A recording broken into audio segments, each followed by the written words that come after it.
What an exciting collection of people we have today. Look at Ricky Williams, how happy he is. Yes, if you want, he's always happy. Dan. If you want private readings, astrology readings with Ricky Williams, you go to rickywilliams.life. And we're bringing in also another historical figure. Stormy Daniels is with us. She joins us from Tulsa. She's on a stand-up comedy tour. She has upcoming stops in Vegas on Friday, Palm Springs, and Hollywood. Actually, Vegas got canceled. Okay, I'm sorry. What happened? Stormy, what happened to Vegas? It's not on Vegas. Vegas is fun. What happened to Vegas, Stormy? Vegas was one of the ones that were giving us a little bit of a issue with venue security, and it's a long drive to get there from Tulsa. I'm on my tour bus, but we did add St. Louis and some other dates. All right, so you've got Palm Springs and Hollywood the weekend after Friday. You've got Denver, Indianapolis, and New York City. She's also got a voter registration effort at stormthevote.com. We'll get to that in a second. But she's a big fan of astrology. So we brought in our friend Ricky Williams. We haven't done this in a while, and we're going to do some astrological charts of the candidates and get Stormy's thoughts. What are you smirking about, Ricky? What is funny to you before we've gotten started here? No, that is cool. That it has been a while, but this is cool. It's going to be a fun conversation, so I'm just excited about it. All right. What do you know, Stormy, about the chart of Donald J. Trump, born June 14th, 1946? We have an accurate time of birth, 10:54 a.m. in Jamaica, Queens, and that's during a lunar eclipse. So there's going to be some probable insanity on this thing. Do you know anything about the astrological chart of Donald Trump, Stormy? I actually do. So I have an astrologist. Her name is Stephanie Iris Weiss. She's a sex astrologist, but she contacted me for the first time years ago, and I didn't know. And she's like, your chart is pretty wild when it's laid with Donald Trump's. First of all, he's a Gemini, and they're nuts. They have that split personality thing going on. But so his sun, and I believe it's my Mars, they're like squared opposite of each other. So basically, from the beginning, we are arch nemesis. And I'm sure Ricky knows a lot more about this than even I do, but he's got an unusual star that's sometimes referred to as a demonic star in his chart. Those are not my words. Those are the words of the astrologist. But yeah, we were supposed to like literally be battling heads from before we were even born, I guess. And I know that my Lilith goes against him pretty harsh too.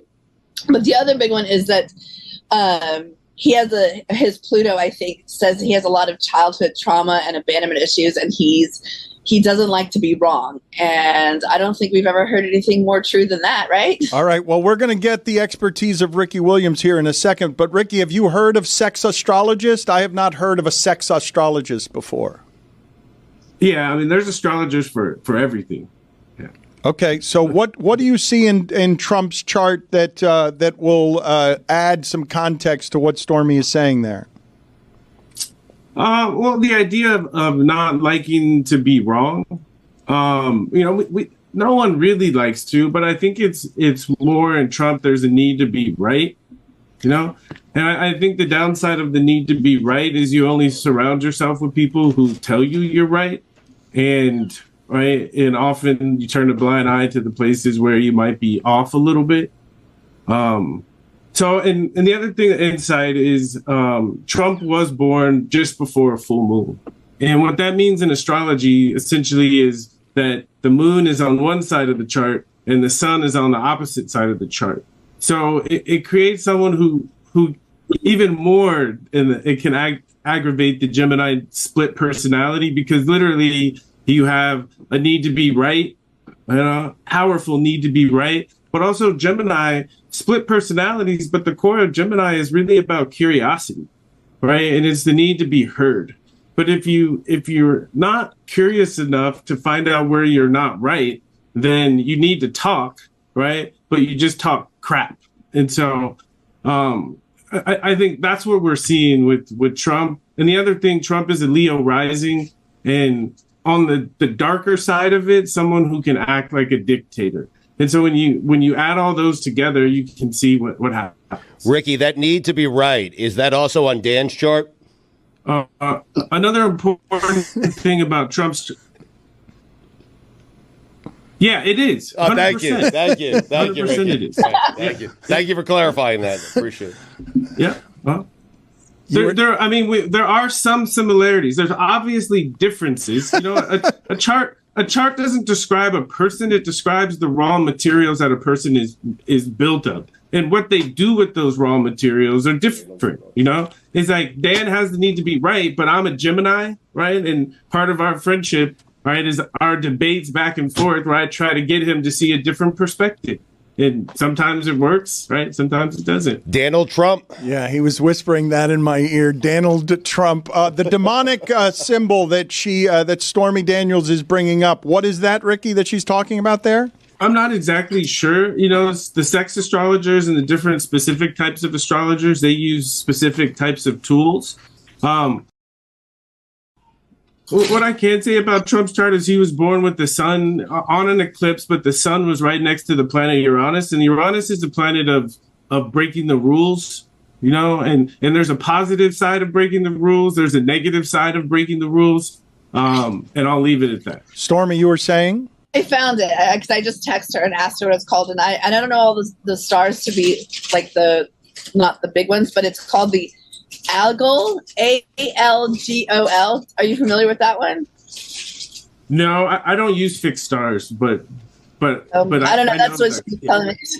Stugotz is going to help us with something before we get to Kamala Harris's chart here in a second. I know Al Grow. Stugotz has he's got the top 5 athletes in sports who connote by their very names a storm on the horizon. Yes. Any outside looking in? No, just a straight 5 here for Stormy. All right, Yeah. Number 5. Mike Cloud. Number 4. Tim Raines. Number 3. Brian Windhorst. Number 2. Windy. Dan Marley. Thunder Dan. Number 1. Hale Irwin. Thank you. You got it. Excellent Al Grow reference as well. Kamala Harris was born October 20th, 1964. Again, we have an accurate birth time, 9:28 p.m. in Oakland, the night of a full moon. What information can you give Stormy Daniels about her chart, Ricky? Okay, yeah, Kamala's chart is fascinating because, again, we have two candidates who were both born on a full moon, you know? Different full moons, you know, with Trump, it's Sagittarius and Gemini, so it's more active and crazy, more chaotic. With Kamala, it's Libra and Aries, right? And so Libra is all about harmony and balance, and Aries is all about war, right? And I think of Kamala's life because, again, a chart just shows the raw materials. You have to put it on top of someone's lived experience, you know? And for her to become successful, she's had to find that balance of when to speak up and say something and when to take a step back and relax. And also what I think is beautiful about her as a presidential candidate is that some people might argue that our country is in need of some more harmony and balance, someone that can help two different sides appreciate the truth that the other holds. And this is really the key of Libra, you know? But also too much Libra, right? It's we balance too much. But her Aries moon, we know that she's a fighter. Before Ricky gets out of here, would you like to ask Ricky anything? Sure. Do we know what her rising is? She's a Gemini rising. Yeah. Gemini rising. Oh, okay. So there's a lot going on there. I know. Yeah. I know that I'm Pisces all the way through. Yeah. And my moon is Scorpio, so I'm double water, which just means I cry a lot. Yeah. And then Sag, I believe, is my rising, and it's that's you know rising. The fire. Right. Stormy is a perfect name for your chart. You know, it really is. All that water. Well, all the water, but also Sagittarius, you know, is like the need for adventure. So Sagittarius rules journeys overseas, right? And you think of someone in a storm, but on a boat, right? That's someone who really is down for the adventure. And when you were born, which is ironic because I'm actually terrified of cruises and big ships. Like I'm terrified of going on like a cruise. Yeah. Well, right. There's other kinds of waves to ride, if you know what I mean. So also the planet Mars, which is the god of war, right, is next to your sun. So like I'll punch you in the face, right? This fiery nature. It's great. and looking at your chart and Donald Trump's chart, you know, when I looked at the two charts, it made me think I need to create an algorithm for my app, right? That when two people meet and they're deciding if they're going to take that next step, is that they look at the app real quick and they see, is something big going to happen because of this meeting, or is it going to be something that I forget in a week, right? And that will inform us on where to make these decisions. And if astrologer looked at your chart and Donald Trump's chart, right, the day before you guys met, right, they'd say, watch out, right? If you guys have a meaningful interaction, it's going to turn into something really big. Yeah, I wish I'd have had that information. Anything else when you overlap the charts of Donald Trump and Stormy Daniels? You're saying much of this in some way could have been foretold. Yeah, when you look at two charts, you want to see how many planets are activating each other. And when you look at Donald Trump and Stormy's charts, it's like everything is activating each other. RickyWilliams.life is where you go if you want some personal reading. Before you leave, Ricky, Stormy, what would you, do you have any questions for Stormy before you leave, Ricky? Just advice, you know, is that you're put on this earth to be a truth teller, you know, so don't ever be afraid.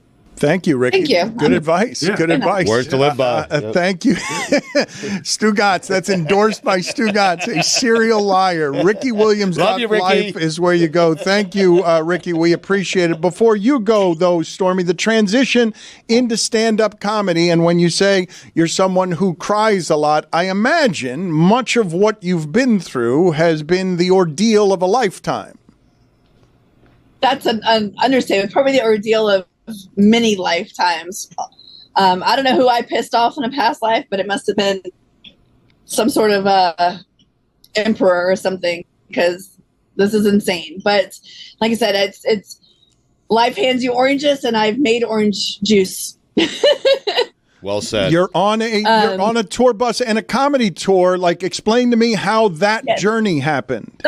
I wrote a book called Full Disclosure in 2018, and it taught me two things. One, that a lot of people don't read. And two, the publishers really wanted to cut out a lot of the stories that I had been compiling over years. And originally, Donald Trump was in that book. He was just in a chapter about celebrities. He was like 2 pages. And somehow the publishers managed to create an entire book out of the worst 90 seconds of my life. So a lot of these like funny stories about being on the road, about being a stripper, about being a porn star, those got cut out. And my friend was like, well, you're such a good storyteller. Why don't you just do it on stage so that your words can't be altered? And I'm terrified of speaking in public, but I said, let's try this. And it was going really well. And I actually had an entire tour booked through Live Nation at the beginning of 2020, but then COVID happened. So that got canceled. And it's just now I'm getting back out there and doing some of these events again. Because I had to flee my home after being doxxed on the stand. So best way to do that is just, you've got to be on the bus anyway. You might as well go out there and do some stand-up dates. And we've got Palm Springs, Hollywood, the Denver Improv, Crackers, and Indianapolis. So you can get the links to all of this is on StormyDaniels.com. And yes, that website is safe for work. There's no adult content on it. So if you go to StormyDaniels.com, the front page has links to all the tickets and all the shows that we have coming up. What have your last 4.5 months been like since you testified at the Donald Trump hush money trial? Pretty intense. And that's the thing, is that people keep calling it the Stormy Daniels trial or the hush money trial. And it was about business records, falsification of business records. And I can't tell you how intense and crazy the death threats and things have been. People are like, oh, you need to drop these charges. I'm like, I didn't create these charges. I'm not the prosecution. I'm a witness. I was subpoenaed as well. But the media likes to say Stormy Daniels trial, and because it's salacious and it's exciting. It's way more exciting than, the box of documents trial. And so it's garnered a lot of intense hate. And the New York Post actually doxed me while I was still on the stand testifying. And somebody came to my house. My animals were attacked. So we fled home, and we've been living on the bus. So I was like, well, I got to do something. I got to get the voice, my voice out there, and my side of the story really told. And I combined it with my Storm the Vote efforts and just trying to make the best of the situation, I guess. Stormy, who is that person in your traveling comedy RV that keeps opening and closing doors and isn't respecting your That's my husband, and I keep glaring at him, but he's not listening. He doesn't care. He doesn't care. He's going to Yeah. keep doing that. You reprimand him when we get off here.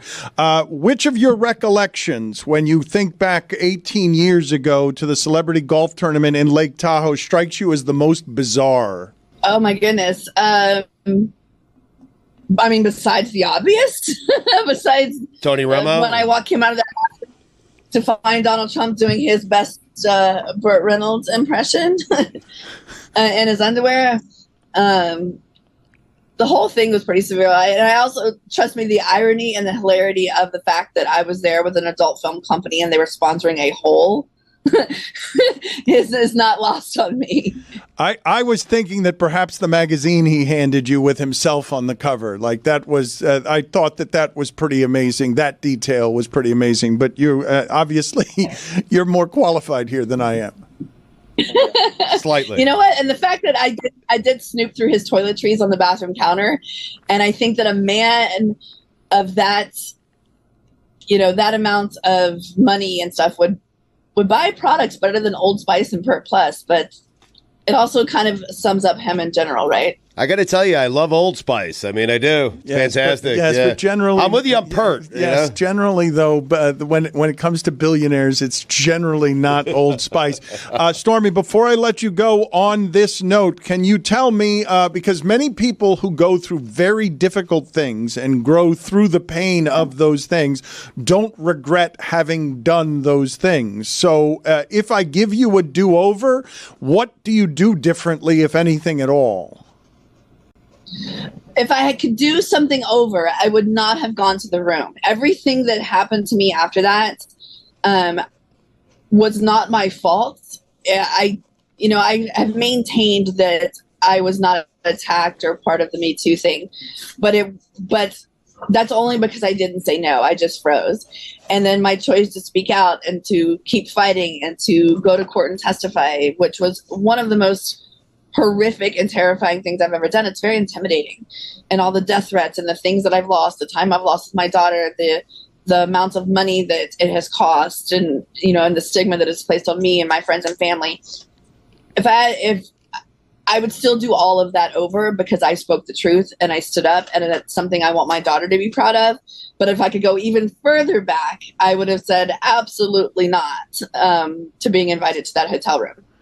Kathy Griffin talks about her experience with Trump and really describes PTSD. I imagine you feel something similar, right? Like this is a mental health calamity that you probably don't ever really overcome in totality. No, and in her case, she and I are friends now. We became friends about this, and we talk about a lot of that, the treatment things that she's had to go through. I think she lost a great deal of money. She was put on a no-fly list. She was, all the same things that happened to me happened to her. I think the only slight advantage that I had was that because I came from the adult industry, the things that they were saying about me on a personal level, I had heard 1,000 times. And, what are you going to do? Kick me out of, I wasn't mainstream. I didn't have a job that I could get fired from like she could at the time. It's a lot easier to cancel somebody who is mainstream than someone who works in the adult business. And, what are you going to do? Leak unflattering nude photos of me? As long as they paid their $29.99 to join my site and see my butt, who cares? So a lot of that, sluts and whore and you must have diseases and all that stuff. I had already heard that for so many years, just coming from being a dancer and an adult film actress, that I was a little more ahead of the curve if I was someone who hadn't come from the adult industry. Stormthevote.com is where you should go if you want to make a difference democratically. Stormy, thank you for making the time. We do appreciate it. Thank you. Thank you for having me. Thank you, Stormy.